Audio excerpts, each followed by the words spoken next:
Programme में join किया है प्रोफेसर मोहम्मद खालिद पराचा साहब ने, तज्जिया कार हैं। Welcome to the show. Professor, आपसे मेरा सवाल ये है कि अपोजिशन और हुकूमत आमने सामने है, एक दूसरे को जो बयानात आ रहे हैं बड़े सख्त बयानात आ रहे हैं, कहीं पे किसी किस्म की कोई नरमी नहीं है। आप मुझे ये बताइएगा कि आपको लगता है कि किसी सूरत इसमें तनाव में कमी हो सकती है और बैठ के तमाम स्टेक होल्डर्स एक टेबल पर बातचीत कर सकते हैं?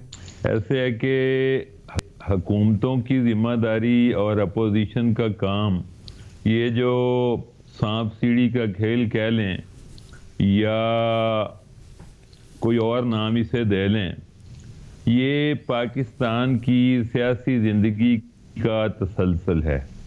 मैं एक बात बड़ी आसानी से कह सकता हूँ कि किसी साहब का एक शेर है कि वो शाख नूर जिसे जुल्मतों ने सैंचा हो, अगर फली तो शरारों के फूल लाएगी। सामीन और नाजरीन के लिए इसका मफहूम ये है कि वो बात जो गलत हालात, वाक़यात और नताइज से शुरू होती है, वो अच्छे असरात पैदा नहीं कर पाती। हमारा सियासी मंजरनामा भी यही है कि जब कोई हुकूमत बरसर इक़्तिदार आती है तो अपने साथ वो ऐसा सिलसिला लेके आती है हालात का, वाक़यात का, कि हुकूमत में आने का मकसद जो है वो ख़त्म हो जाता है और हुकूमत की सारी जद्दोजहद, अपनी जहद बका जिसे कहते हैं, उसमें लग जाती है। अब हुकूमत की जो ज़िम्मेदारी थी, ये शुरू में जब प्रोग्राम हम लोगों ने किए, इमरान खान साहब जब आए तो बार बार जो मुबस्सर थे, तज्जिया कार थे या इस मामले को जानने वाले अहबाब थे, वो मशवरा देते रहे कि हुकूमत के लिए अच्छा ये है कि वो अपने आप को लायानी बखेड़ों में डालने की बजाय ऑब्जेक्टिव एक्सरसाइज करे।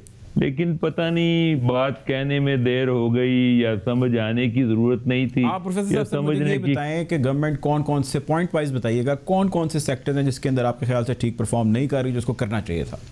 मेरा ज़ाती ख्याल सबसे पहले ये है कि हुकूमत ने जो रिफॉर्मिस्ट एजेंडा दिया था, पहली चीज़ इंतज़ामी इस्लाहात का, वो बिल्कुल शुरू ही नहीं हुआ कहीं से।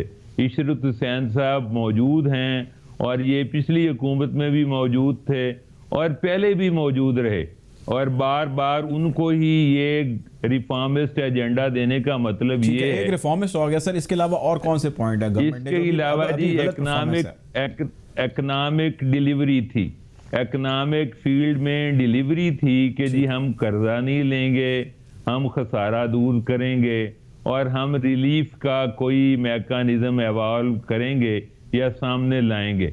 ऐसी कोई सूरत अवाम के सामने फिलहाल नहीं आई, बल्कि कोई ऐसा पॉलिसी पैकेज आया ही नहीं जिसकी बुनियाद पे हम कह सकते हों कि अच्छे मुस्तकबिल की उम्मीद की जा रही है या हो सकती है। ये जो कहा जाता है कि जी वक्त अच्छा आ रहा है, एक सवाए इसके कि कंस्ट्रक्शन इंडस्ट्री पे कुछ पैकेज आया है, और मैं नहीं समझता कि सिर्फ कंस्ट्रक्शन इंडस्ट्री के लिए दिया गया पैकेज कोई बड़ी तब्दीली लाने का जिम्मेदार हो सकता है या उससे कोई बड़ी उम्मीद इस्लाह अहवाल की बांधी जा सकती है।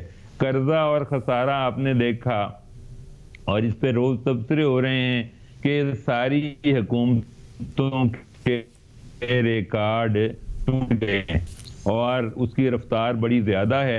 अब तो मतलब मिनटों, सेकंडों, मिनट और सेकंड में मिलियंस ऑफ रुपीस का कर्जा लिया जा रहा है। ये कर्जा रुकना चाहिए था, स्लो होना चाहिए था, वापस होना चाहिए था, सर्कुलर डेट रुकना चाहिए था।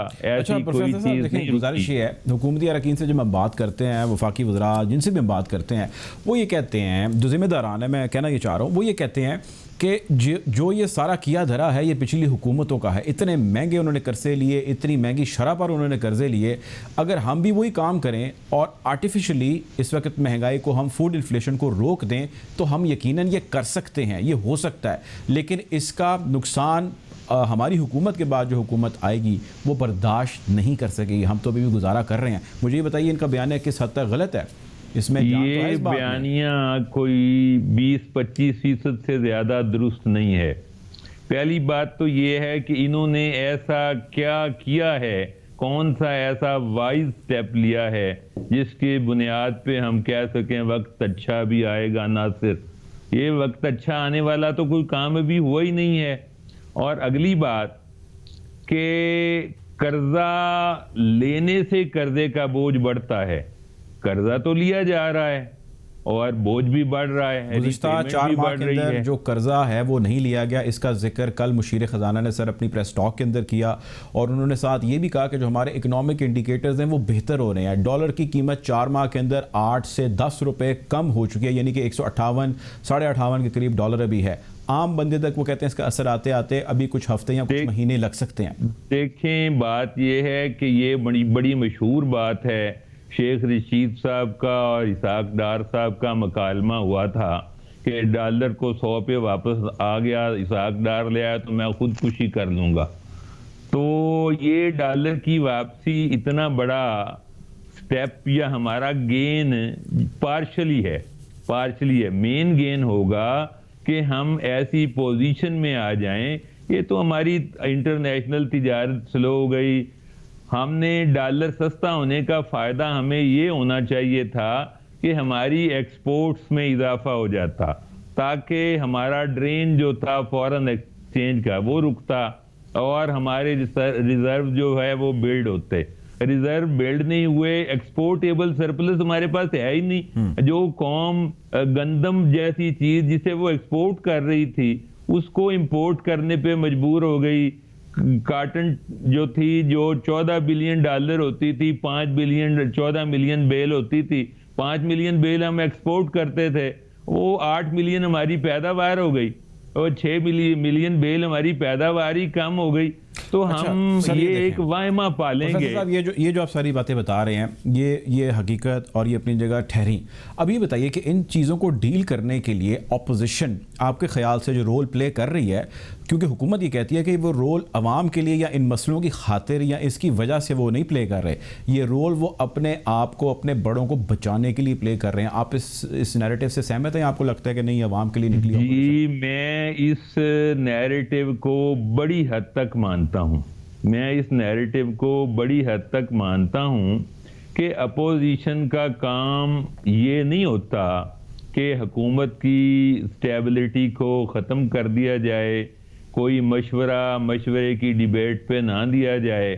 اور یہ ہماری اسمبلی جو ہوتی ہے وہ سال میں 120 دن کے سیشن کے لیے میں 70 دن جو ہے وہ صدر کے خطاب پہ بحث کر کے اور صدر کو شکریہ کی قرارداد پاس کر کے چلی جاتی ہے اور کوئی تجویز زیر غور نہیں لاتی. تو یہ بڑی حد تک بات ٹھیک ہے کہ ہماری اپوزیشن کو اکنامک سٹیبلٹی کے لیے، پالیسی میجرز کے لیے، بجٹ پرپوزل کے لیے جو کام جہاں جس وقت کرنا چاہیے نہیں ہو رہا. اور بڑوں کو بچانے والی بات بھی کسی درجے میں صحیح کہی جا سکتی ہے.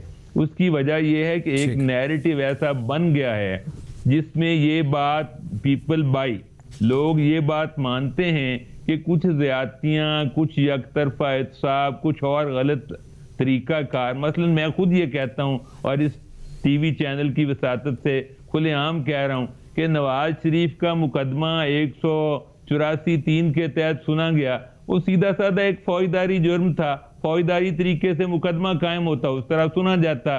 اس کو خصوصی طریقہ اختیار کر کے ہم نے قومی سطح پہ متنازع بنا دیا اور ہمیشہ کے لیے متنازع بنا دیا. اسی طرح کے اور کئی مقدمات ہیں جو مطلب ہے نا اپنے یعنی پالیسی لائن سے ہٹ گئے اور misuse of the due process of court کی وجہ سے وہ متنازع ہو گئے، اور متنازع ہونے کی وجہ سے اس جلسوں میں بیان کیے جاتے ہیں، دہرائے جاتے ہیں. ٹھیک ہے، نواز شریف کا معاملہ جو ہے اس کو بہتر طریقے سے ڈیل کیا جا سکتا تھا. پروفیسر محمد خالد پراچا صاحب ہمارے ساتھ موجود تھے. آپ کے وقت کا سر بہت شکریہ.